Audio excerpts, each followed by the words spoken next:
Hello everyone, myself Ashutosh Sharma. Welcome to my YouTube channel. दोस्तों, आज का हमारा लेक्चर है बाय बैक ऑफ शेयर्स। ठीक है, ये फर्स्ट लेक्चर है जहां पे हम सीखने वाले हैं बाय बैक ऑफ शेयर्स। आज के लेक्चर में हम क्या करेंगे, क्या क्या कवर करेंगे? हम मीनिंग कवर करेंगे बाय बैक ऑफ शेयर्स के, सेक्शंस कवर करेंगे बाय बैक ऑफ शेयर्स के, बाय बैक ऑफ शेयर्स किस तरीके से किया जाता है वो भी देखेंगे, और प्लस जनरल एंट्री सीखेंगे। मतलब आज के लेक्चर्स में हम सिर्फ थ्योरी कॉन्सेप्ट को लेंगे, ठीक है, जिसमें आपका पूरा बेसिक कवर हो जाए। फिर इसके बाद के जो नेक्स्ट लेक्चर्स हैं उसमें हम लोग धीरे धीरे प्रैक्टिकल स्टार्ट करेंगे, अलग अलग मेथड्स के देखेंगे, अलग अलग वेरिएशन ऑफ एडजस्टमेंट्स देखेंगे, अलग अलग टर्म्स एंड कंडीशन के हिसाब से बायबैक कैसे होता है। तो विदाउट वेस्टिंग टाइम हमें बायबैक स्टार्ट करना है। बायबैक का सबसे पहला मीनिंग होता क्या है? Buy back. ठीक है, और ये बायबैक किसके अकॉर्डिंग किया जाता है, मतलब क्या होता है? सिंपल सा मतलब है, जो बायबैक होता है ये किसी अकाउंटिंग स्टैंडर्ड्स में नहीं होता, लेकिन ये हाँ, ये बहुत ही इंपॉर्टेंट कॉन्सेप्ट है किसके लिए? कंपनीज एक्ट के लिए। ठीक है, तो बायबैक जो किया जाता है वो कंपनीज एक्ट के हिसाब से किया जाता है। कंपनी एक्ट क्या है हमारा? 2013 एनी प्रीवियस एक्ट, ठीक है, जिसमें लिखा रहता है बायबैक करना जरूरी है। कौन सी बायबैक करने वाली कौन सी कंपनी होती है? पहली कंपनी क्या होती है? ऐसी कौन सी कंपनी को बायबैक करना चाहिए? सबसे पहला, जो कंपनी लिमिटेड बाय शेयर्स है, जो कंपनी लिमिटेड बाय गारंटीड है, ठीक है, और जिसमें मिनिमम पेड अप कैपिटल रखा हुआ है। क्लियर है? तो ऐसी कंपनी क्या करती है? बायबैक करती है as per the Companies act 2013। कौन से सेक्शन के अकॉर्डिंग? इसमें तीन सेक्शन होते हैं, सेक्शन 68, सेक्शन 69 और सेक्शन 70। तीन सेक्शन होते हैं, ठीक है। तीन सेक्शंस में सेक्शन 68, सेक्शन 69 और सेक्शन 70। सेक्शन 68 बताता है सोर्स ऑफ बायबैक, हम बायबैक कहां से करें। दूसरा, सेक्शन 16 बताता है CRR, capital redemption reserve. Very very important, capital redemption reserve, ठीक है। और सेक्शन 70 बताता है नॉट टू बायबैक, मतलब क्या? ऐसे रूल्स जहां पे बायबैक नहीं कर सकती कंपनीज, उसको बोलते हैं हम लोग सेक्शन 70। ठीक है, नॉट टू बायबैक या नो बायबैक, ऐसे कौन से कंडीशंस के हिसाब से कंपनी बायबैक नहीं कर सकती। क्लियर है? तीन सेक्शन इसमें इंपॉर्टेंट है, सेक्शन 68, सेक्शन 69 और सेक्शन 70। तीन सेक्शन हमको पढ़ना है इन डिटेल में। तो सबसे पहले स्टार्ट करते हैं, what is buyback. What is buyback, shares बाद में देखते हैं। What is buy back? It means, buy मतलब क्या? परचेस, बैक वापस मतलब रीपर्चेस, ठीक है। बायबैक का मतलब क्या होता है? रीपर्चेस। जब कंपनी लिस्टेड होती है, जब कंपनी फर्स्ट टाइम अपने शेयर्स को मार्केट में उतारती है, ओपन मार्केट सेल करती है, तो उसको बोलते हैं आईपीओ। आईपीओ के द्वारा कंपनी अपने शेयर्स को लॉन्च करती है टू द जनरल पब्लिक, जहां से कंपनी को शेयर होल्डर्स बनना स्टार्ट होते हैं। ठीक है, सबसे पहला प्रोसीजर होता है जब भी कभी कंपनी अपने शेयर्स को लॉन्च करती है, वो सबसे पहला होता है आईपीओ प्रोसेस। तो आईपीओ प्रोसेस में कंपनी के पास से क्या बनना स्टार्ट होते हैं? शेयर होल्डर बनना स्टार्ट होते हैं। तो धीरे धीरे कंपनी मार्केट में आती जाती है, बहुत नाम कमाती है। तो एक टाइम ऐसा आता है कि कंपनीज को जरूरत पड़ती है कि अपने बेचे गए शेयर्स को वापस खरीदना। मतलब जब कंपनी ने स्टार्टिंग में शेयर्स को बेचा था टू द जनरल पब्लिक, या जैसे शेयर होल्डर्स बनाए थे, तो एक टाइम कंपनी के पास ऐसा आता है कि कंपनी के पास चॉइस होता है कि क्या कंपनी वो शेयर्स को वापस खरीद सकती है, डिपेंड्स। कभी कभी क्या होता है, कंपनी अपने कैपिटल को इंटरनल चेंज करने के लिए, शेयर कैपिटल को कम करने के लिए, या कभी इक्वी अपने अर्निंग पर शेयर्स को बढ़ाने के लिए, या कभी प्रमोटर्स को थोड़ा खुश करने के लिए, मतलब प्रमोटर्स की होल्डिंग्स को और बढ़ाए, तो इन सब कैटेगरीज के लिए कंपनी क्या करती है? बायबैक का तरीका अपनाती है। मतलब जो भी हो, कैपिटल्स को फेरबदल करना है, ओनरशिप को थोड़ा चेंजेस करना है, ऐसे। लेकिन कब? जब आर्टिकल ऑफ एसोसिएशन में लिखा होगा करना है, तो ही कंपनी बायबैक का शेयर्स अपनाती है। तो बायबैक का मतलब क्या होता है? बेचे गए शेयर्स को वापस से खरीदना। लाओ भाई, हमारे शेयर्स दे दो। किसके पास से? ये बायबैक किसके पास से कंपनी करती है? बेसिकली शेयर्स में दो कैटेगरी होती है, एक होती है इक्विटी शेयर और एक होता है प्रेफरेंस शेयर्स। हम लोग बात कर रहे हैं इक्विटी शेयर्स का, ठीक है। Equity shares, ownership of capital. तो लाओ भाई, हमारे शेयर्स दे दो, हम अपने शेयर्स वापस खरीद रहे हैं। तो रीपर्चेज ऑफ इक्विटी शेयर्स किसके पास से? शेयर होल्डर्स के पास से। तो क्या शेयर होल्डर्स फोकट में देंगे या फिर मार्केट वैल्यू के हिसाब से देंगे? मतलब अगर कंपनी ने जब उनको बेचा था, जब इशू किया था, तब 10 रुपए के हिसाब से इशू किया था, बराबर है, जब बेचा था तो 10 रुपए के हिसाब से बेचा था। आज वापस से जब कंपनी अगर उनको बोलेगी कि लाओ भाई हमारा शेयर्स दे दो, ठीक है, as per the terms and condition जो भी है आपको आके डिस्कशन करेंगे, तो as per the terms and condition के साथ जब कंपनी बायबैक करती है, लाओ भाई हमारे शेयर्स को हम वापस दे दो, इसका मतलब कंपनी बोल रही है कि वापस खरीद रही है, किसके पास से, शेयर होल्डर्स के पास से। एग्जिस्टिंग मतलब ओल्ड, ओल्ड शेयर होल्डर्स के पास से। क्या 10 रुपए में, मतलब 10 रुपए में अगर शेयर होल्डर्स को बेची थी तो 10 रुपए में शेयर होल्डर मान जाएंगे? नहीं। तो इसका एक्स्ट्रा दे करके 12 रुपया दे करके, 14 रुपीज दे करके, 15 रुपीज दे करके, 16 रुपीज दे करके, 20 रुपीज दे करके, मतलब जब खरीदा था शेयर होल्डर्स ने तब 10 रुपए का था, अब कंपनी बोली लाओ भाई हमको वापस से हमारा शेयर दे दो, तो हो सकता है 20 रुपए में दे, हम आपको 20 रुपए का ऑफर देते हैं, हम आपको 15 रुपए का ऑफर देते हैं, हम आपको 14 रुपए का ऑफर देते हैं। ठीक है, ये जो ऑफर कंपनी देती है इसको बोलते हैं प्रीमियम के साथ एक्स्ट्रा। अब जाहिर सी बात है, अगर किसी शेयर होल्डर ने 10 रुपए का खरीदा रहेगा तो वो शेयर होल्डर 8 रुपए में बेचने को तैयार होगा क्या? अपने लॉस में बेचने का तैयार होगा क्या? नहीं, कभी भी नहीं। तो इसके कैटेगरी में नो डिस्काउंट, ऐसा कोई कॉन्सेप्ट नहीं है। बाय बैक कभी भी डिस्काउंट में नहीं होता। मतलब अगर 100 रुपए में इशू रहेगा तो 100 रुपए से ज्यादा, या तो 100 रुपया या तो 100 रुपए से ज्यादा। मतलब अगर इशू किया था 10 रुपए में तो ठीक है, एक टाइम ऐसा आ सकता है कि वो 10 रुपए में ही रिडम्पशन होगा, मतलब पे होगा, या तो फिर 10 रुपए से ज्यादा में ही पे होगा। 10 रुपए से कम में तो कोई भी शेयर होल्डर मानेगा ही नहीं, आप लोग तो आप भी नहीं मानोगे। ठीक है, so what is the buy back? Buy back होता क्या है देखते हैं, आपके स्क्रीन पे भी दिखता रहेगा। ठीक है, बाय बैक का मतलब क्या होता है? Buyback of equity shares refers to the process of by which company repurchase its own shares. मतलब कंपनी यहाँ पे अपने बेचे गए शेयर्स को वापस परचेज करने के लिए बोल रही है, किसके पास से? पुराने शेयर होल्डर्स के पास से। लाओ भाई हमारे शेयर्स दे दो, repurchase of its own shares by the company. इसी प्रोसेस को हम लोग बोलते हैं बाय बैक ऑफ शेयर्स। ठीक है, from its existing share holder, usually the price higher than the market price. कभी कभी प्राइस क्या होता है, मार्केट प्राइस से ज्यादा होता है। मतलब अगर मार्केट में 100 रुपया चल रहा है, लेट अज्यूम अगर मार्केट में 100 रुपया चल रहा है, तो अपने शेयर होल्डर्स को जो कंपनी होती है ऑफर करेगी, हम आपको 110 में बेचने को तैयार है, हम आपको 120 रुपए देने के लिए तैयार है। मतलब 100 रुपए से ज्यादा में आपको इशू करने के लिए तैयार है। तो जितना 100 रुपए से ज्यादा होगा उसको बोलेंगे प्रीमियम, मतलब बाय बैक एट प्रीमियम। अब याद रखो, या तो 100 रुपए का ऑफर या तो फिर 100 रुपए से ज्यादा, लेकिन 100 रुपए से कम कभी नहीं। No discount at the time of buyback. Buyback करते समय कोई भी डिस्काउंट नहीं होगा। ठीक है, फिर आगे क्या लिखा हुआ है? It is a result of reduction of company's outstanding of shares capital and use the financial strategy to return surplus cash to shareholders। क्यों कंपनी ऐसा बायबैक करती है? Why the company बायबैक क्यों करती है? एक तरह का ये होता है कि जो बहुत सारे शेयर्स कैपिटल हमारे पास हो गए, lots of issue issue issue, बहुत इशू करते जा रहे थे शेयर शेयर शेयर, ये लो शेयर्स मार्केट में ओपन कर दिया, राइट इशू दे दिया, बोनस इशू दे दिया, मतलब हर तरह से शेयर्स को बांटते जा रहे थे। एक टाइम ऐसा आता है बहुत शेयर बांट दिए, बहुत शेयर, इतने शेयर होल्डर्स हो गए तो कंपनी पागल हो गई। कंपनी पागल तो कंपनी के शेयर होल्डर्स पागल हो गए, जो प्रोमोटर्स थे, अरे इतने शेयर होल्डर्स हमने बना के रखे, अब क्या करेंगे? तो इस तरह से थोड़ा एक स्ट्रैटेजी लेके आती है कंपनी। या कभी कभी बोल सकते हो कंपनी को अपने कैपिटल्स में थोड़ा चेंजेस करना है, असेट और लायबिलिटीज में कोई बैलेंस करना है, बट फिर कम करके देखते हैं बहुत ज्यादा ही हो गया है, मगजमारी का काम हो गया, मतलब इतने सारे आउटस्टैंडिंग्स हो गए। तो कंपनी क्या करती है, उस आउटस्टैंडिंग्स को बैलेंस करने के लिए या फिर उस कैपिटल को रिडीम करने के लिए एक तरीका यूज करती है बायबैक। चलो हम क्या करते हैं, शेयर होल्डिंग्स कम कर देते हैं। शेयर होल्डिंग्स कंपनी क्या करती है, कम कर देती है। चलो हम कम करते हैं। अगर शेयर होल्डिंग कम करेंगे तो कौन खुश हो जाएंगे? Who will be happy? Yes of course promoters, वो खुश हो जाएंगे ना, जो डायरेक्टर्स बने हुए, जो प्रमोटर्स बने हुए हैं, ठीक है, जो बचे हुए शेयर होल्डर्स हैं, जिनको खुशी मिल जाएगी, चलो भाई हमारी कंपनी में इतने शेयर होल्डर्स कम हो जाएंगे, तो कम हो जाएंगे मतलब कंपनी डिविडेंड फिर क्या हो जाएगा, ज्यादा हो जाएगा, हमें डिविडेंड ज्यादा मिलेगा, कंपनी का अर्निंग पर शेयर बढ़ जाएगा। जब भी कंपनी का कैपिटल अगर कम होता है, इक्विटी शेयर अगर होल्डिंग्स कम करते हैं तो कंपनी का अर्निंग पर शेयर बढ़ जाता है। अंडरस्टूड? तो ऐसे कुछ कैटेगरी से जो प्रोमोटर्स होते हैं, जो पुराने शेयर होल्डर्स होते हैं, वो क्या हो जाते हैं, हैप्पी हो जाते हैं। समटाइम्स ऑफ ओनर हैप्पी हो जाते हैं, क्योंकि भाई कंपनी का मार्केट वैल्यू बढ़ने वाला है, कंपनी का डिविडेंड थोड़ा बढ़ जाएगा, कंपनी का अर्निंग पर शेयर बढ़ जाएगा। तो ऐसे कुछ कैटेगरीज की वजह से कंपनी बायबैक करने के लिए निकालती है, लेकिन एक प्रोसीजर होता है। ठीक है, क्या लिखा है आगे?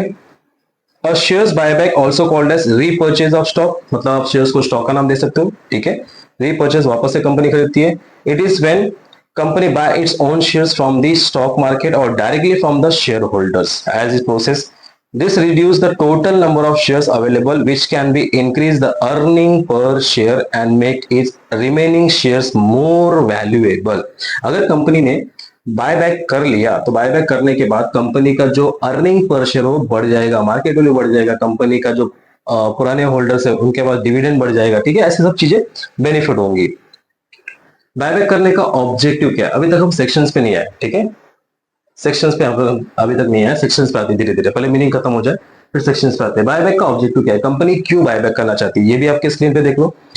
Objective number 1, return the excess cash to the share holders, थोड़ा ज्यादा कैश अवेलेबल हो जाएगा। When the company has extra money and no immediate investment plan, it use the buyback to return to cash to share holder. मतलब company के पास अभी investment करने के लिए कुछ अपॉर्चुनिटीज नहीं है या कंपनी नहीं करना चाहती, बहुत सारा कैश पड़ा हुआ है, चलो भाई क्या करें, बायबैक ही कर देते हैं। मतलब पुराने शेयर होल्डर्स को हम लोग क्या करते हैं, ऑफर दे देते हैं कि भाई हमारा शेयर हमको वापस दे दो, बस हो गया, बहुत हो गया आपका इन्वेस्टमेंट, ठीक है, ऐसा।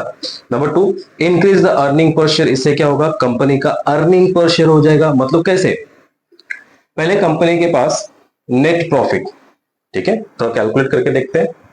पहले कंपनी के पास नेट प्रॉफिट हुआ करता था 1 लाख, जिसमें कंपनी का नंबर ऑफ शेयर्स मतलब शेयर होल्डिंग्स 10,000 हुए करते थे। तो इस हिसाब से कंपनी का जो अर्निंग पर शेयर बनता था वो कितना बनता था, 1 लाख डिवाइड बाय 10,000, 40 को 40 मतलब 10 रुपए के हिसाब से। मान लो कंपनी ने होल्डिंग्स कम कर दिए, बायबैक कर दिए, बायबैक में आधा शेयर निकाल दिया, तो अभी क्या होगा, 1 लाख का नेट प्रॉफिट, 10 में से 5,000 का शेयर बायबैक कर दिया। फॉर एग्जाम्पल, एक एग्जाम्पल लेते हैं, 10,000 का बायबैक कर दिया, मतलब 5,000 शेयर होल्डर्स को क्या किया, उनको उनका पैसा देके खत्म किया। अब हमारे पास होल्डिंग कितने बचे, सिर्फ 5,000 के। क्या लगता है आपको, बढ़ेगा अर्निंग पर शेयर 3, कितना आएगा, 20 रुपीज, ये हो गया आपका 20 रुपीज का अर्निंग पर शेयर। अगर कंपनी बायबैक करती है तो बायबैक करने के टाइम पे कंपनी का जो अर्निंग पर शेयर होता है क्या होता है, बढ़ जाता है। ये रहा आपका एग्जाम्पल के बेस पे, ठीक है। Enhance the share holder value, जो बच्चे कुछ शेयर होल्डर्स है उनकी वैल्यू थोड़ी बढ़ जाती है। और plus buyback can raise the market value of remaining share holder, beneficial for the owners, और जो पुराने शेयर होल्डर्स वो कंटिन्यू टू होल्ड देम, जो पुराने बचे कुछ शेयर होल्डर्स है उनकी थोड़ी वैल्यू बढ़ जाती है, ठीक है। Show the confidence in the company, थोड़ा कॉन्फिडेंस आता है कंपनी में, कैसे, buying the shares signals the company can believe the strong future performance, और थोड़ा कंपनी मार्केट में और नाम कमाती है, फिर और उतरती है, अर्निंग पर शेयर ज्यादा हो गया तो और इन्वेस्टर्स मिलेंगे नए नए। The hostile takeovers, reducing the number of publicity available shares market, और shares make it harder for outsiders to gain the control of the company, ये भी है, ठीक है। ऐसे बहुत सारी चीजें हमको देखने को मिलती है। ऑब्जेक्टिव्स, प्रोसेस क्या है अगर किसी कंपनी को बायबैक करने का, ये सब नोट्स ऑलरेडी पीडीएफ में अवेलेबल है, आप वहां से देख सकते हो। प्रोसेस क्या है, बोर्ड से अप्रूवल लेना पड़ता है, शेयर होल्डर से अप्रूवल लेना पड़ता है as per the if required, ठीक है। मोड ऑफ कैसे कैसे कंपनी कर सकती है, ओपन मार्केट परचेजेस या फिर टेंडर ऑफर या फिर book building process, public announcement कर सकती है, फिलिंग विद द सेबी और ROC register of company, opening of buyback offers या एक्सेप्टेंस ऑफ पेमेंट, ये सब प्रोसीजर, ये सब बेसिक है। हमारे लिए ये इंपॉर्टेंट नहीं है, हमारे लिए इंपॉर्टेंट है प्रैक्टिकल क्वेश्चंस, थोड़ा सा सबर, क्योंकि बायबैक का अपने को मीनिंग पता होना चाहिए, ठीक है। तो यहां तक हो गया हमारा प्रोसेस एंड ऑब्जेक्टिव्स। अब हम लोग बात करते हैं थोड़ा सोर्सेस ऑफ बायबैक का। आपको एक डायग्राम दूंगा जिससे आपका पूरा कॉन्सेप्ट क्लियर हो जाएगा, ठीक है। तो बायबैक में हमने अभी तक कहां सीखा, क्या क्या सीखा, buyback of shares as per the Companies Act होता है 2013 और एनी प्रीवियस लॉ, जिसमें 3 सेक्शन है, section 68, section 69, section 70। 68 source of buyback, कहां से करे buyback, section 69 CRR, section 17 not to buyback, ऐसे कौन से ऐसे जो कंपनी है वो कंपनी बायबैक कब नहीं कर सकती, कौन से टर्म्स एंड कंडीशन पे नहीं कर सकती बायबैक, वो भी हम देखेंगे, ठीक है। तो बायबैक का मतलब क्या होता है, repurchase, company repurchase it's shares from the existing share holders. इससे क्या होता है, इससे अर्निंग पर शेयर कंपनी का बढ़ेगा, पुराने शेयर होल्डर्स की वैल्यू बढ़ेगी, मार्केट वैल्यू बढ़ेगा, ठीक है। और सम कैपिटल्स में रिडक्शन और चेंजेस करेंगे, इससे थोड़ा अट्रैक्टिवनेस बनेगा, थोड़ा कॉन्फिडेंस आएगा कंपनीज में और पब्लिक में, इन्वेस्टर्स में, नए इन्वेस्टर्स में। तो ये सब प्रोसीजर है, ठीक है। अब मेन तरीका आता है, ठीक है, मेन कैटेगरी। वो कैटेगरी क्या है, बायबैक को कैसे करना है, सेक्शन 68, 69 और 70 को अभी एक डायग्राम पे देखते हैं।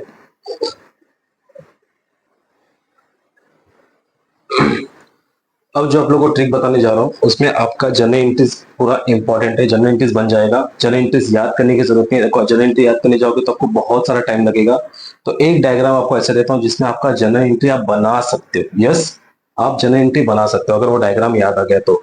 उस पैटर्न से आप जर्नल एंट्री भी पास कर सकते हो। उस पैटर्न में आपका पूरा क्वेश्चन सही हो जाएगा, लेकिन वो जो आपको डायग्राम दिखा रहा हूं वो डायग्राम आपको मार्क्स नहीं दे सकता, लेकिन आपको प्रॉपर फ्रेम करने बता सकते हैं। ठीक है, तो डायग्राम कुछ इस तरह से है।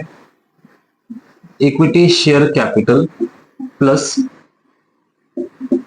प्रीमियम इज इक्वल टू बनता है इक्विटी शेयर होल्डर। ठीक है,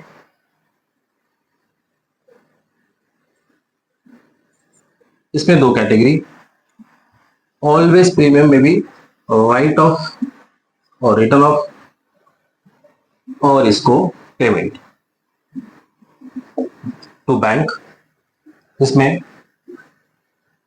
फ्रेश इशू और सीआर। ये डायग्राम आपको कुछ इस तरह से दिख रहा है, इसको याद रखना ऑलवेज। इसी के बेस पे आपका जनरल एंट्री पूरा बनेगा। ये हम लोग पढ़ेंगे इसके अंदर 68 एंड 69। इस पूरे डायग्राम के अंदर हम लोग कवर करेंगे 68 और 69। 68 में भी बहुत सारे टर्म है, 68 सबसेक्शन 1 2 3 4 5 6 ऐसे लेके 8 9 10 टर्म्स है, जिसमें कॉन्सेप्चुअल क्लियरिटी आपको याद करनी है। ठीक है, पढ़नी है। ये आपका डायग्राम है। अब आपको कुछ इस तरह से दिखता रहेगा। ठीक है, क्या कॉन्सेप्ट है? Equity share capital plus premium is equal to equity share holder. ये जो आपको दिख रहा है इसको हम लोग बोलते हैं रिडम्पशन नंबर 1।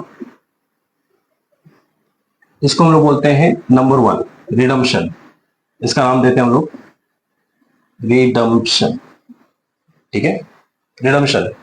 अब सिक्योरिटी प्रीमियम मतलब equity share capital plus premium के साथ मिलता है किसको? इक्विटी शेयर होल्डर्स को। ये हो गया प्रीमियम के साथ। इसमें दो कैटेगरी, इसमें दो कैटेगरी होता है। ठीक है, विथ प्रीमियम विदाउट प्रीमियम। उसकी जनरल एंट्री क्या होगी? उसकी जनरल एंट्री बनाते हैं, देखते हैं। जनरल एंट्री भी साथ साथ दिखते चलो, अगर जनरल एंट्री का जगह रहेगा तो मैं आपको बताऊंगा। ठीक है, जनरल एंट्री भी साथ साथ दिखते चलो। तो नंबर 1 पहला आता है हमारा क्या? रिडम्पशन। ठीक है, कंपनी को बायबैक करना है तो रिडम्पशन करना है, मतलब पे करना है। ठीक है, तो पे करने के लिए कैसे पे करेगी? Number 1 at par, number 2 at premium. दो कंडीशन, या तो कंपनी पार में पे करेगी या तो कंपनी प्रीमियम में पे करेगी। यहां पे जो आपको दिख रहा है प्रीमियम के साथ दिख रहा है। ठीक है, तो इसकी एंट्री क्या हो जाएगी? अगर प्रीमियम के साथ करें तो इसकी एंट्री हो जाएगी equity share capital account debit premium on buyback of share account debit to किसको? Equity share holder account. बहुत सिंपल है, क्लियर है? क्या एंट्री लिखा हमने? अगर कंपनी प्रीमियम के साथ बायबैक कर रही है तो प्रीमियम के लिए तीनों चीज, ये डेबिट इज इक्वल टू ये क्रेडिट। मतलब equity share capital account debit premium on buyback account debit to equity share holder account. ये हो गया आपका प्रीमियम। अगर प्रीमियम के साथ नहीं कर रही है, एट पार में करे, तो प्रीमियम को हटा दो, ये डेबिट टू ये। क्या आएगा इसका entry? Equity share capital account debit to equity share holder account. Simple है। तो रिडम्पशन की दो एंट्री होती है। कितनी एंट्री होती है? दो एंट्री। पहला एंट्री कौन सा होता है? At par at premium. ठीक है, मतलब redemption at par, redemption at premium. Par बोला तो आपको प्रीमियम हटाना है, डायरेक्टली क्या करना है? डायग्राम याद कर लो। Equity share capital account debit to equity share holder. ठीक है, प्रीमियम करना है, equity share capital account debit premium on redemption of buyback of account debit to equity share holder account. ये आपका दो एंट्री। ये हो गया रिडम्पशन। तो कंपनी अगर बायबैक करना चाहती है, मान लो कंपनी को 1 लाख का कैपिटल, उस पे 10,000 का प्रीमियम इज इक्वल टू कितना हो गया? 1,10,000। ये हो गया रिडम्पशन। तो रिडम्पशन कैसे हुआ? रिडम्पशन एट पार हुआ या एट प्रीमियम हुआ? अमाउंट दिया है एट प्रीमियम, तो इसकी एंट्री क्या बनेगी? Equity share capital account debit premium on buyback of share account debit to equity share holder account. मतलब 1,10,000 इज इक्वल टू 1,10,000। ठीक है, अब सोचो कंपनी ये 1 लाख कहां से लेके आएगी? कहां से लेके आएगी? दो चॉइस है, नया लेके पुराना पे करना है, या तो फिर सीआरआर। इसको बोलते हैं फ्रेश इशू। इसको अगर सीआरआर आ गया तो इसको बोलते हैं out of profit. Out of profit या आउट ऑफ रिजर्व्स। ठीक है, इसी को हम लोग बोलते हैं सोर्स ऑफ बायबैक। क्या बोलते हैं इसको? Source of buyback. ये जो आपको पैटर्न दिख रहा है ना, इस पैटर्न को हम लोग बोलते हैं सोर्स ऑफ बायबैक। तो यहाँ पे कौन सा सेक्शन कंप्लीट हो गया? यहाँ पे कंप्लीट हो गया 68, सोर्स ऑफ बायबैक। कंपनी ये सब नहीं, ये छोड़ दो। कंपनी 1 लाख कहां से लेके आएगी? कंपनी 1 लाख कहां से लेके आएगी? तो कंपनी के पास दो रास्ते, या तो फ्रेश इशू करे, नया लेके पुराना पे करे, या तो फिर आउट ऑफ प्रॉफिट। कंपनी के पास एक्सेस पैसा है ना, तो एक्सेस पैसे में से क्या कर सकती है? बायबैक कर सकती है। अंडरस्टूड? चलो ठीक है, अगर एक्सेस पैसा कर सकती है तो भी ठीक है, अदरवाइज कितना होना चाहिए? 1 लाख होना चाहिए। ये सब छोड़ दो, 1 लाख कंपनी का बनना चाहिए। 1 लाख रिडीम करना तो 1 लाख कंपनी का बनना चाहिए। ऐसा नहीं 1 ही लाख बनना चाहिए, ज्यादा भी ले सकती है, ठीक है, लेकिन 1 लाख तक तो होना चाहिए। क्लियर है? तो फ्रेश इशू, कंपनी के पास फ्रेश इशू करने के दो ऑप्शन है। पुराना पे करना है तो नया ले लो, fresh issue, equity share capital, fresh issue, preference share capital, otherwise debenture. लेकिन एक बात याद रखो, डिवेंचर तो इशू कर सकती है, बट डिवेंचर का जो कैपिटल है, डिवेंचर का जो कैपिटल जनरेट होगा, नॉट यूज्ड फॉर बायबैक। याद रखो, कैपिटल डिवेंचर का जब पैसा आएगा, अगर डिवेंचर से हम पैसा ले, डिवेंचर का मतलब क्या होता है? Secured loan. ठीक है, डिवेंचर का मतलब होता है सिक्योर्ड लोन। हमने कोई लोन लिया है, किसी बंदे से लोन लिया है, तो हम उस लोन के पैसे से बायबैक नहीं कर सकते। फंड आएगा, गारंटीड है, लेकिन आप उस डिवेंचर को बता नहीं सकते कि डिवेंचर लिया है बायबैक करने के लिए, ये नहीं बता सकते। क्लियर है? एंट्री तो आएगी, एंट्री पास करनी पड़ेगी, बट आप उस पैसे को यूज नहीं कर सकते, वो बात की बात है। खाली इतना देखो कि डिवेंचर का पैसा यूटिलाइज नहीं होता है बायबैक करने के लिए, एंट्री तो आएगी। तो ये 3 कैटेगरी से फ्रेश इशू, मतलब 2 कैटेगरी से फ्रेश इशू कर सकते हो, ये एक्स्ट्री एंट्री है, आती है। अब इसमें भी कंफ्यूजन क्या है कि इक्विटी शेयर कैसे लेंगे, पार में कि प्रीमियम में? प्रेफरेंस शेयर कैसे इशू करेंगे, पार में कि प्रीमियम में? डिवेंचर कैसे इशू करेंगे, डिवेंचर कैसे इशू करेंगे, पार, प्रीमियम कि डिस्काउंट? हो गया ना कंफ्यूज? मतलब तीनों में एक कॉमन है। क्या कॉमन है? Fresh issue at par at premium, fresh issue at par at premium, fresh issue at par, premium and discount. Debenture के लिए 3 ऑप्शन, पार में भी ले सकते हैं, प्रीमियम में भी ले सकते हैं, और डिस्काउंट में भी ले सकते हैं। हम यहाँ पे इशू करने का बोल रहे हैं, फ्रेश इशू मतलब नया इशू करने का बोल रहे हैं, ठीक है? या तो इक्विटी शेयर, या तो प्रेफरेंस शेयर, या तो फिर डिवेंचर। डिवेंचर का एंट्री आएगा, लेकिन उसका कैपिटल यूज नहीं होगा बायबैक के लिए। क्लियर है? तो इसमें कॉमन क्या देखने को मिल रहा है? At par, at par, at par. अगर पार हुआ तो क्या एंट्री आएगा, प्रीमियम प्रीमियम प्रीमियम हुआ तो क्या एंट्री आएगा, डिस्काउंट तो सिर्फ इसका ही है। क्लियर है? ये हो गया। तो इसकी एंट्री हम लोग चेक करते हैं। आई होप आपको पहली एंट्री समझ गई रहेगी। द फर्स्ट एंट्री क्या है हमारा? रिडम्पशन की। रिडम्पशन में कितनी एंट्री होती है? 2 एंट्री होती है, एट पार एट प्रीमियम। पार हुआ तो प्रीमियम हटा दो, और प्रीमियम हुआ तो प्रीमियम ऐड कर दो, ठीक है, डेबिट में। ये हो गया। अब इसकी एंट्रीज देखते हैं। क्लियर? क्या आएगी इसकी एंट्री?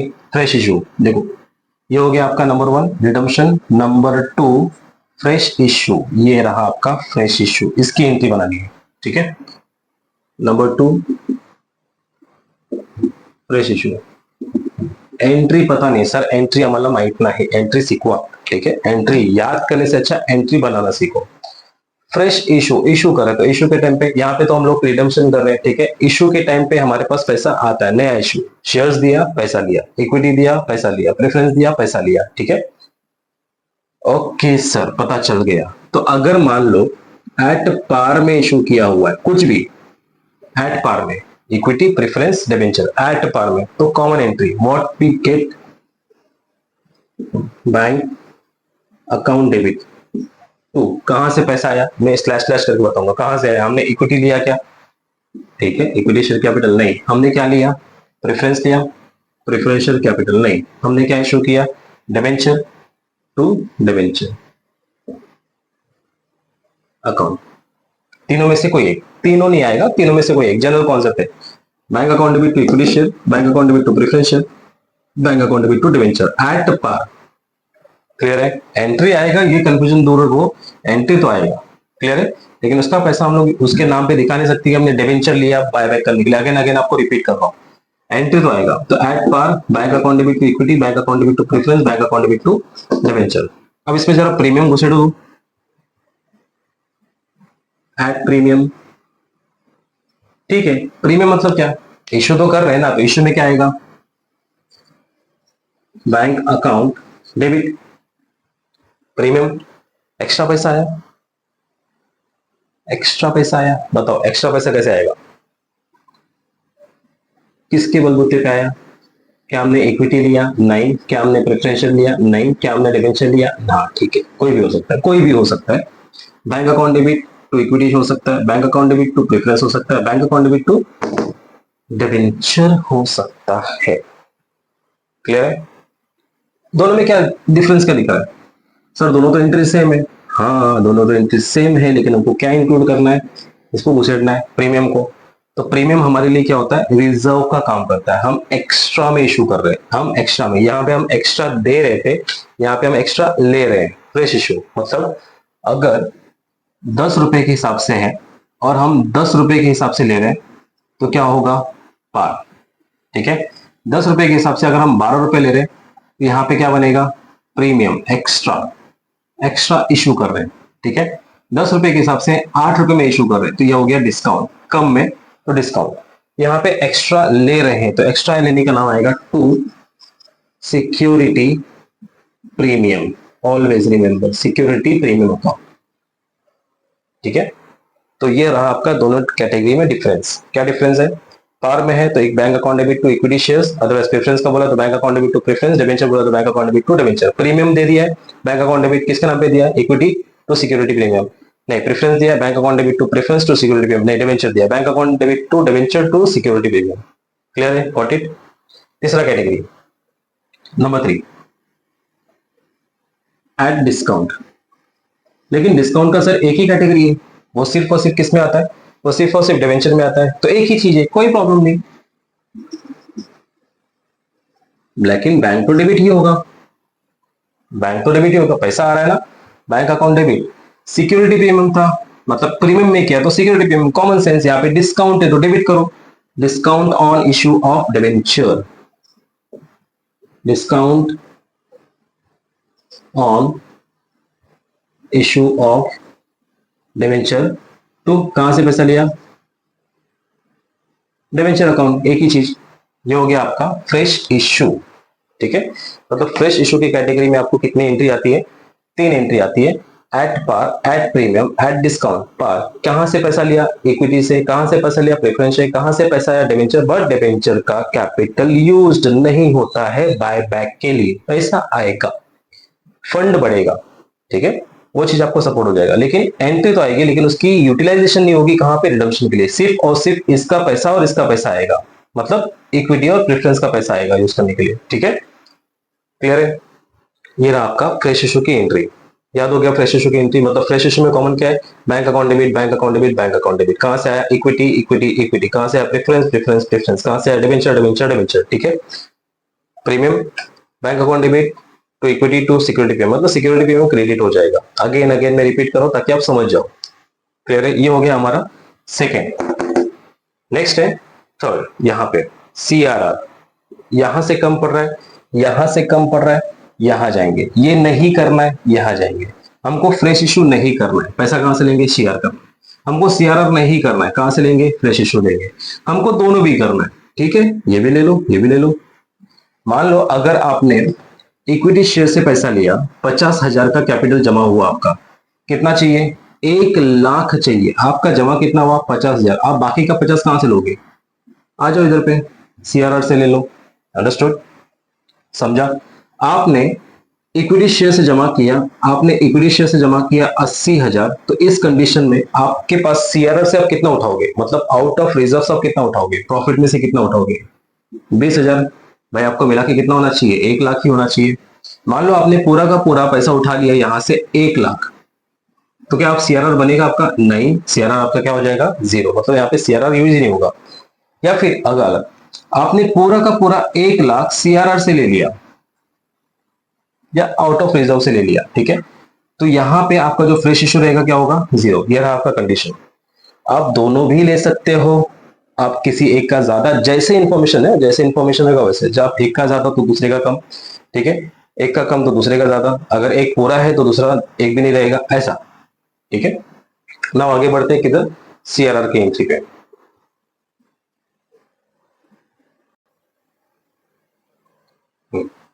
तो हमने दो कैटेगरी देख लिया, फर्स्ट रिडम्पशन की, दूसरी फ्रेश इश्यू की। फ्रेश इश्यू में तीन category, equity share capital, preference share capital और एक extra debenture, but debenture can not be use for buyback. अब आता है सीआरआर। सीआरआर को हम लोग बोलते हैं out of reserves, out of reserve. पैसा कहां से लेंगे, सीआर रिजर्व से लेंगे, जिसको क्रिएट करेंगे किसमें, सीआरआर में, कैपिटल रिडम्पशन रिजर्व। जब हम कोई बायबैक करते हैं तो बायबैक जो हमारा शेयर्स होता है वो कैपिटल कहलाता है, ठीक है।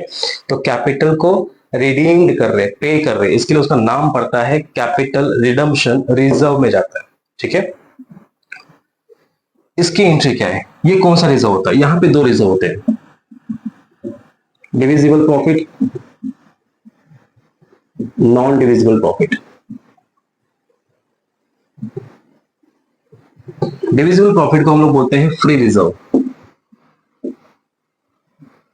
क्या बोलते हैं उसको, फ्री रिजर्व। जहां पे कभी आपने प्रॉफिट एंड लॉस का नाम सुना रहेगा, जनरल रिजर्व का नाम सुना रहेगा, ठीक है। ऐसे कुछ रिजर्व, कैपिटल जो ऐसे कुछ रिजर्व हैं जहां पे अपने नाम सुना रहेगा, profit and loss, general reserve, तो इसको हम लोग क्या बोलते हैं, फ्री रिजर्व या डिविजिबल प्रॉफिट, जो कंपनी में यूटिलाइज होता है, जो दिखता है कंपनी, जो दिख के आता है, ठीक है। अदर कुछ प्रॉफिट्स हैं जिसको हम लोग बोलते हैं, जो कंपनी में हिडन प्रॉफिट के नाम पे आता है, जैसे कि सिक्योरिटी प्रीमियम हो गया, ठीक है। ऐसे बहुत सारी कैटेगरीज जो आपको लिस्ट में मिल जाएंगे, अगर आप लिस्ट में देखते रहोगे तो आपको लिस्ट में मिलेगा डिविजिबल प्रॉफिट क्या है, नॉन डिविजिबल प्रॉफिट क्या है। एज पर द स्क्रीन आपको देखो डिविजिबल प्रॉफिट और नॉन डिविजिबल प्रॉफिट क्या क्या है, लिस्ट आपको दिखता रहेगा। डिविजिबल प्रॉफिट में आपका आता है net profit, retain earning, general reserves, ठीक है, डिविडेंड इक्वलाइजेशन रिजर्व्स और पास प्रॉफिट। मतलब आपको तीन चार नाम कहाँ पे आएगा, डिविजिबल प्रॉफिट में, ठीक है। और नॉन डिविजिबल प्रॉफिट में भर भर के सिक्योरिटी प्रीमियम हो गया, कैपिटल रिजर्व हो गया, कैपिटल रिडम्पशन रिजर्व हो गया, रिवैल्यूएशन रिजर्व हो गया, शेयर फॉरफिटेड अकाउंट है, प्रॉफिट ऑन ऐसे, तो ऐसे करके अलग अलग रिजर्व जो आते हैं वो क्या हो गया, नॉन डिविजिबल, जो कंपनी में दिख करके नहीं आते, कंपनी के बैलेंस शीट में लाइबिलिटीज में दिख करके नहीं आते, उसको बोलते हैं नॉन डिविजिबल प्रॉफिट्स, ठीक है। लेकिन कंपनी हिडन्स में रखती है अपने पास। अब मैंने क्या बोला, अगर कंपनी को 1 लाख चाहिए, ठीक है, कंपनी ने 1 लाख फ्रेश इशू कर लिया तो उसका सीआरआर क्या बनेगा, 0। दूसरा केस, कंपनी ने पूरा का पूरा 1 लाख सीआरआर से लिया तो उसका फ्रेश इशू क्या बनेगा, कॉमन सेंस 0। कंपनी ने 70,000 का फ्रेश इशू किया है तो उसका सीआरआर कितना बनेगा, ना चाहते हुए कितना बनेगा, 30,000, ठीक है। कंपनी ने 60,000 सीआरआर यूज किया तो फ्रेश इशू कितना किया होगा, 40,000। ऐसे कुछ कैटेगरीज के हिसाब से आपको मैच करते रहना, मतलब टोटल कितना होना चाहिए, यहाँ पे जो रहेगा ना उसका टोटल होना चाहिए, ठीक है। सीआरआर बन गया। चलो सीआरआर की एंट्री देखते हैं, नंबर 3, ये आपका नंबर 3 एंट्री, कौन सी, सीआरआर की एंट्री, सीआरआर क्रिएटेड करके नंबर 3, इसकी एंट्री क्या होगी। हम कौन सी चीजों को यूज कर रहे हैं, डिविजिबल प्रॉफिट और non divisible profit. Divisible profit में नाम क्या क्या आता है, चलो 3 चीजें हमेशा याद रखो जो आपके क्वेश्चंस में दिए रहते हैं।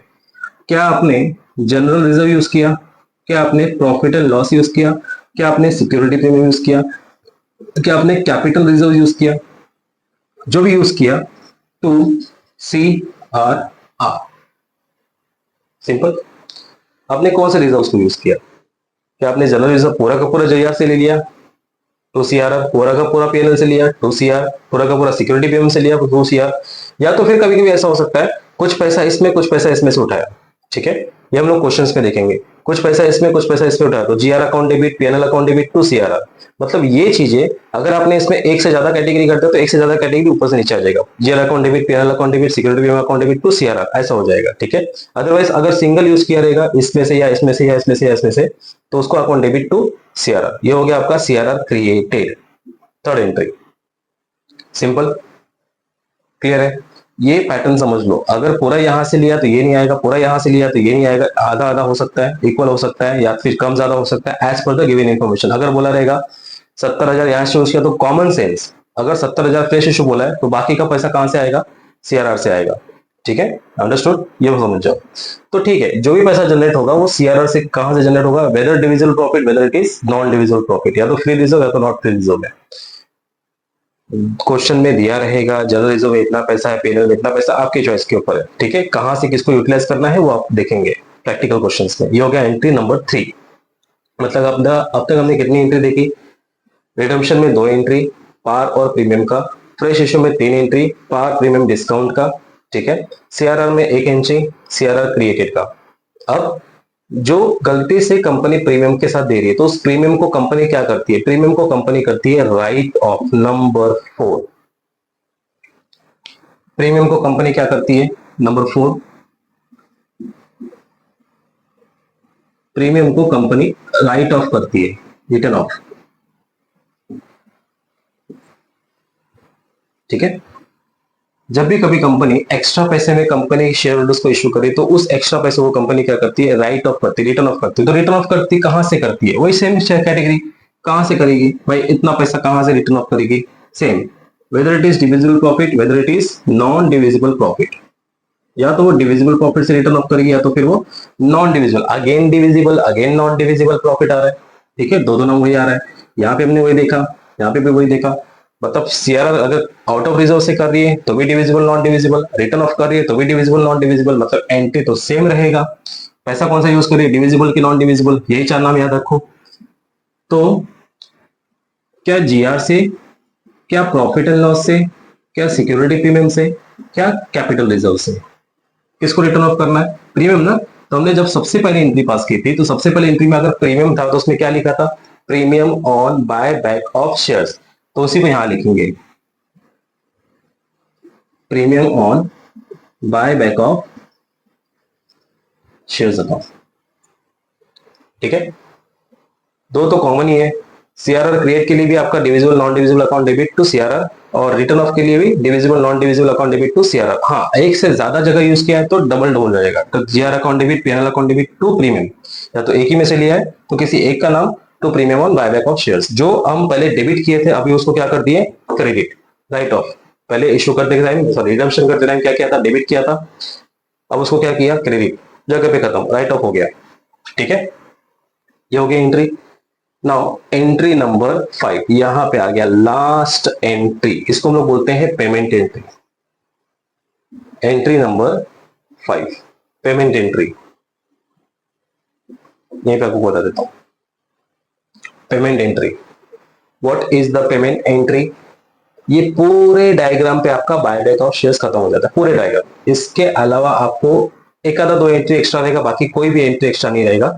इस पूरे डायग्राम को अगर आपने अच्छे से ऑब्जर्व कर लिया, डायग्राम बनाओ, अमाउंट पुट करो, फाइंड आउट करो और फटाफट एंट्री लिखते जाओ, ठीक है। पहला रिडम्पशन, दूसरा फ्रेश इशू, तीसरा सीआरआर, चौथा राइट ऑफ, पांचवा है पेमेंट। देख रहे हैं आपको पेमेंट करना है, किसको पेमेंट करना है? Number 5, payment entry. हम जब भी वर्ड यूज करेंगे तो ऐसे यूज करेंगे, रिडम्पशन की एंट्री, फ्रेश इशू की एंट्री, सीआरआर की एंट्री, राइट ऑफ की एंट्री और पेमेंट की एंट्री। तो पेमेंट की एंट्री में क्या आएगा? Equity share holder account debit to bank account, खत्म हो गया पेमेंट की एंट्री। यहाँ पे इसके लिए मैंने क्या लिख के रखा है? To bank. 5 main headings. पहला हेडिंग क्या है? वापस रिवाइज करते हैं।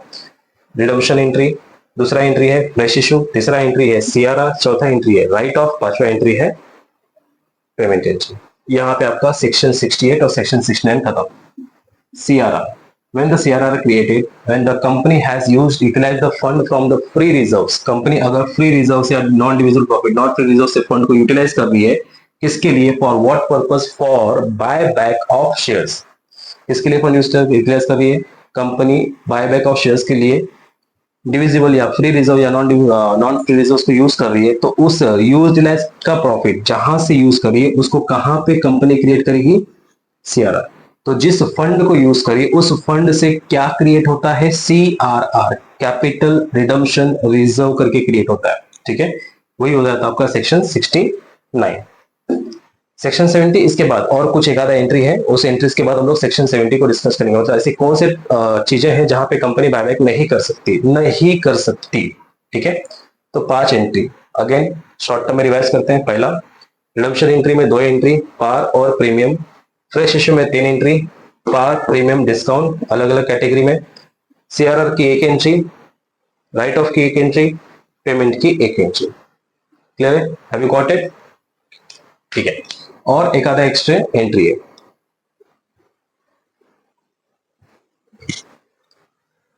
एक बार रिवाइज करते हैं हम लोग,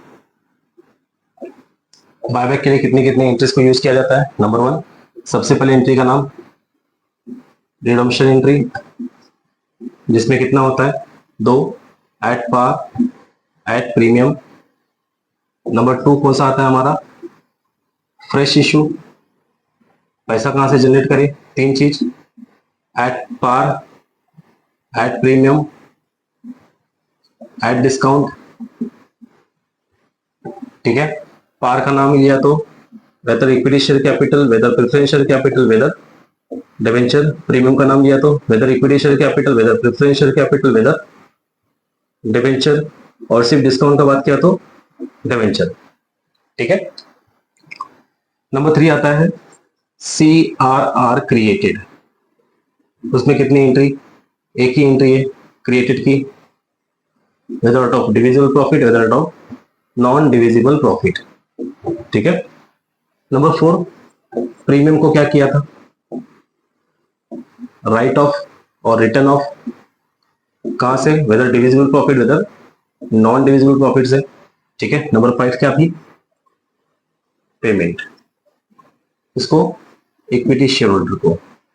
ये 5 डायग्राम में आपका पूरा क्वेश्चन खत्म होता है, अगर आपने प्रॉपर फ्रेम कर लिया तो। अब एक्स्ट्रा बात करते हैं, बायबैक। कोई भी कंपनी बायबैक सिर्फ और सिर्फ फुल्ली पेड अप शेयर्स ही कर सकती है। मतलब जिस कंपनी का फेस वैल्यू 100 रुपया हो या सिर्फ 10 रुपया हो, ठीक है, और ऐसा लिखा हो 10 रुपया और 8 रुपीज पेड अप।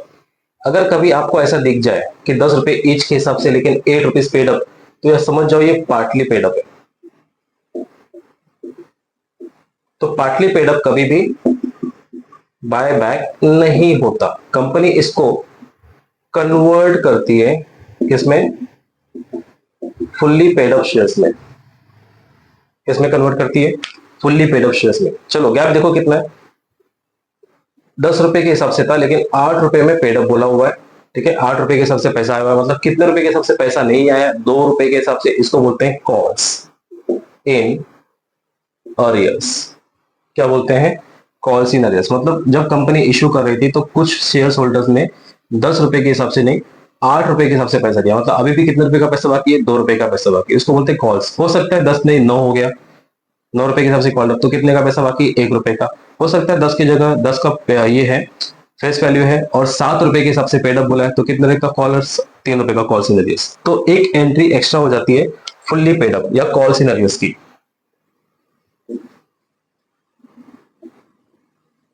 देखा जाए तो ये एंट्री सबसे पहला आता है, कॉल्स इन अरियर्स की एंट्री सबसे पहला आता है। कंडीशन क्या है, कोई भी company partly paid up shares को इशू नहीं करती। कौन से शेयर को इशू करेगी, only fully paid up shares. Buyback is issued, और बायबैक ऑफ शेयर्स जो भी होता है वो फुल्ली पेड अप शेयर्स होता है, मतलब एक भी रुपया बाकी ना हो। तो अगर बाकी रहेगा तो उस बाकी रुपए पैसों को कंपनी क्या करेगी, कॉल करके मंगा लेगी, लाओ भाई कंपनी बायबैक करने वाली है, लाओ हमारा पैसा लेकर आओ। कब तक रखोगे अपने पास, ठीक है, बहुत के लिए अपने पास, चलो पैसा दे दो, बाकी का जितना पैसा है उतना दे दो, हमको फुल्ली पेड अप करना है, देन उसके बाद बायबैक करेंगे। पार्टली पेड अप से फुल्ली पेड अप होने के बाद ही कंपनी क्या कर सकती है, बायबैक कर सकती है। और सेकंड कब, दूसरा चीज क्या है, कंपनी अपने कैपिटल का, कंपनी के कैपिटल का, इक्विटी शेयर कैपिटल, ठीक है, preference share capital, reserves and surplus का मात्र 25% ही बायबैक कर सकती है। उसके मन में आया तो 50%, उसके मन में आया तो 60%, उसके मन में आया तो 70%, ऐसा नहीं। लाओ पूरा का पूरा 100% बायबैक करेंगे, ऐसा नहीं। As per the terms and condition company सिर्फ और सिर्फ 25% पेड अप कैपिटल का ही क्या कर सकती है, बायबैक कर सकती है। Buy back paid up capital कितना percent, 25% as per the company side. दो कंडीशन, पहला कंडीशन क्या है, फुल्ली पेड अप होना चाहिए। दूसरा कंडीशन क्या है, ओनली 25% ऑफ शेयर्स ही क्या होता है, बायबैक होता है। ठीक है, ये चीज याद रखो। As per the given condition, अगर आपको बोला रहेगा 20% करना तो 20%, तब दिमाग नहीं लगाने का कि सर ने 25% देखा तो 25% करेंगे, नहीं। अगर आपको क्वेश्चन में बोला है 20% करो तो 20% ही करना है, ठीक है। लेकिन एज पर द रूल कोई भी कंपनी बायबैक सिर्फ कितना परसेंट कर सकती है, 25% पेड अप कैपिटल का कर सकती है। क्लियर है। तो हम लोग यहाँ पे एक एंट्री देखते हैं कॉल सिनेरियोस की, ठीक है। कॉल सिनेरियोस की एंट्री क्या होगी, इसमें दो एंट्री आती है,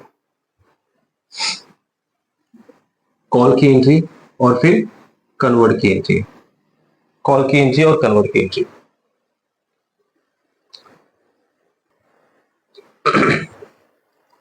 कॉल्स की एंट्री और कन्वर्ट की एंट्री।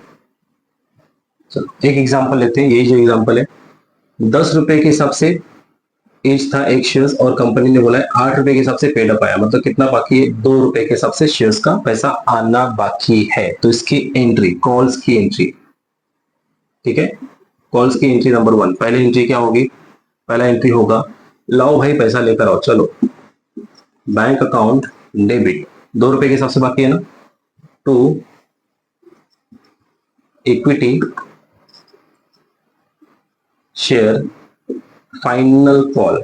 कॉल मतलब डिमांड करना, लाओ भाई हमारा पैसा लेकर आओ, बाकी का जो पैसा आपने नहीं दिया अभी तक वो पैसा दे दो, किसको, पुराने शेयर होल्डर्स को जिसने अभी तक पैसा नहीं दिया है, ठीक है। Bank account debit to equity share final call, जितने भी शेयर्स रहेंगे मल्टीप्लाई बाय 2 रुपया, कॉल्स की पैसा, जितने भी शेयर्स रहेंगे मल्टीप्लाई बाय 2 रुपए के हिसाब से। ये हो गया पहला, कॉल किया, बैंक में पैसा आ गया। अब उस पैसे को किस में कन्वर्ट करेंगे, इक्विटी शेयर, ये तो फाइनल कॉल है ना, तो equity share final call account debit किस में कन्वर्ट करेंगे, इक्विटी शेयर कैपिटल में। अब जाके वो कैपिटल क्या होगा, जहां पे 10 और 8 दिखता था अब वो 10 10 दिखेगा, मतलब 1, फुल्ली पेड अप हो गया, 10 रुपए में 10 रुपए का पूरा पैसा आ गया, फुल्ली पेड अप। ये हो गया आपकी कॉल्स की एंट्री। कॉल्स इन अरियर्स, कितना entry, 2 entry, calls in arrears की 2 एंट्री, एक कॉल की एंट्री और एक कन्वर्ट की एंट्री, किसमें, इक्विटी शेयर कैपिटल में। अब extra entry number 7, fixed asset sold. दो कैटेगरी, भाई कोई असेट बेचेंगे तो दो ही चीजें बेचेंगे ना, या तो प्रॉफिट होगा या तो नहीं होगा, या तो प्रॉफिट होगा या तो नहीं होगा, या तो कुछ भी नहीं होगा, ठीक है। एट पार, पार की तो कैटेगरी छोड़ो, कोई भी असेट अब तक ऐसा बिका ही नहीं है कि भाई उसकी कीमत 50,000 है तो मुझे 50,000 ही दो, ऐसा हुआ है क्या, नहीं, या तो प्रॉफिट होगा या तो लॉस होगा। तो एट प्रॉफिट या तो फिर एट लॉस, जगह किधर है किधर ही कर देते, चलो। अगर एट प्रॉफिट में बेचा तो एंट्री क्या होगा, और एट लॉस में बेचा तो एंट्री क्या होगा, किसको बेचना है, असेट को बेचना है, बेचना है ना, चलो ना फिर बेचना, तो पहले क्या आएगा, बैंक अकाउंट डेबिट, पैसा आएगा, बैंक अकाउंट डेबिट, पहले पैसा आएगा, पहले आप बेचने का काम करो, बाद में देखने का काम करो प्रॉफिट हुआ या लॉस हुआ। एक लाइन छोड़ दो, क्या बेचा हमने, फिक्स्ड असेट, क्या बेचा हमने, फिक्स्ड असेट, ठीक है, इन्वेस्टमेंट, मशीनरी, फर्नीचर, कुछ भी हो बेचेंगे, ठीक है। Bank account debit to fixed asset, bank account debit to fixed asset, एक गैप दिख रहा है ना, उसमें एक लाइन मिसिंग है, ठीक है। और उसको भी घुसेड़ो, क्या घुसेड़ो, प्रॉफिट हुआ या फिर लॉस हुआ, यहाँ पे है प्रॉफिट की कैटेगरी, एट प्रॉफिट, प्रॉफिट हुआ ना to profit and loss, loss हुआ ना यहाँ पे profit and loss account debit, इतना सिंपल है, यू अंडरस्टैंड।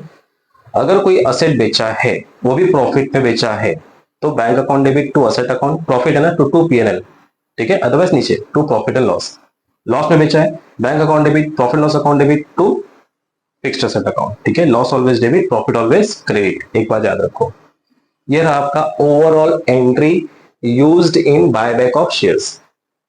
जनरली इसमें कुछ बच जाएगा तो हम लोग डायरेक्टली किसमें देखेंगे, question, depend upon the question, ठीक है। बेसिकली इतने ही जनरल एंट्रीज क्या होते हैं आपके यूटिलाइज होते हैं, 98% एंट्रीज यूटिलाइज होते हैं, बाकी के कुछ एंट्रीज एक्स्ट्रा वगैरह आ गया, जैसे कि बैंक ओवरड्राफ्ट का आ गया, जैसे कि प्रेफरेंस शेयर्स का आ गया, ऐसा कुछ एंट्री होगा तो वो एडिशनल एंट्री होती है, लेकिन आपका बेसिक चीजें यहीं पे खत्म होगा, यहाँ पे, ठीक है, क्लियर है। अब हमारा सिर्फ एक ही बच गया, क्या, सेक्शन 70 को डिस्कस करना, सेक्शन 70, एंट्रीज पूरा कवर हो गया, डायग्राम पूरा कवर हो गया, वो डायग्राम हम हमेशा हर लेक्चर्स में बनाएंगे जिसमें हम लोग सॉल्व करने वाले हैं, ठीक है। तो खत्म हो गया, redemption, fresh issue, CRR, premium payment, calls in arrears, fixed asset sold at profit और लॉस, क्लियर है, ये हो गया एंट्री। नाउ डिस्कस करते हैं ऐसा कौन सा टर्म्स एंड कंडीशन है, ऐसा सेक्शन 70 में लिखा हुआ है कि कंपनी बाय बैक नहीं कर सकती, बाय बैक नहीं करना है, ठीक है। देखो बहुत ही सिंपल है, पहले चीज कि कंपनी अगर डिफॉल्ट पेमेंट में है कोई भी कंपनी अगर डिफॉल्ट पेमेंट में है तो बायबैक नहीं कर सकती। डिफॉल्ट पेमेंट का मतलब क्या होता है? What do you mean by default payment? Default payment बताओ।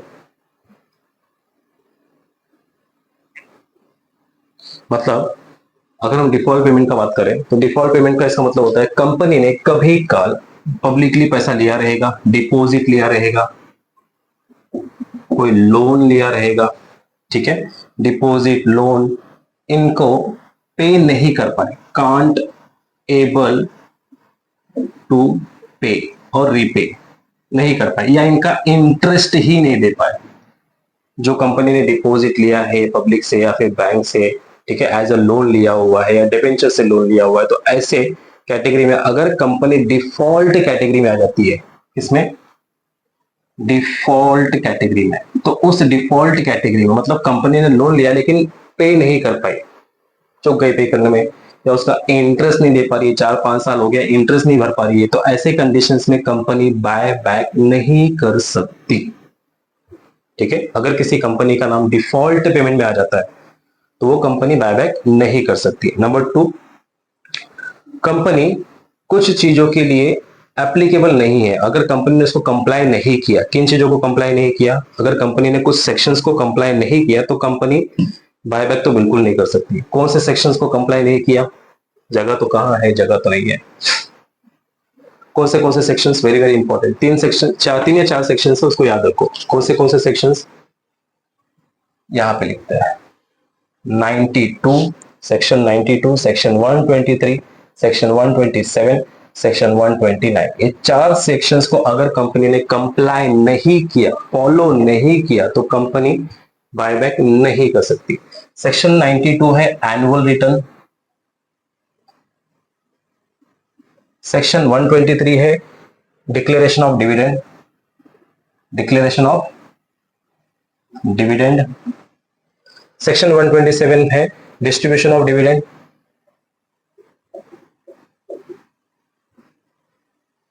और सेक्शन 129 है फाइनेंशियल स्टेटमेंट।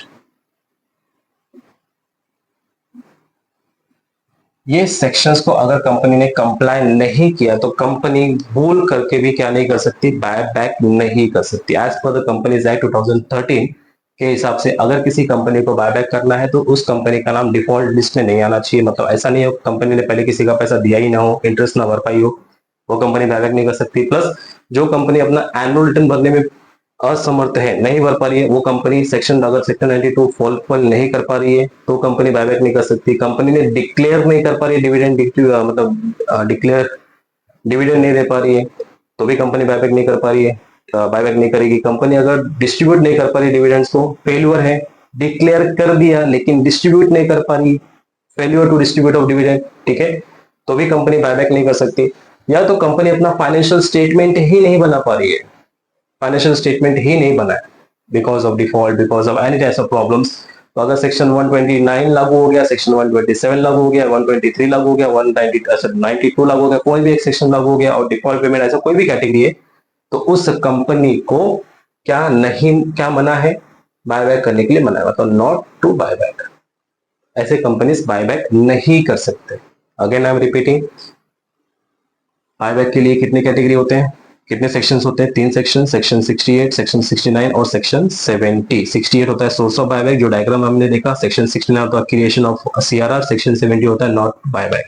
ठीक है, नॉट टू बायबैक में क्या होता है इंपॉर्टेंट?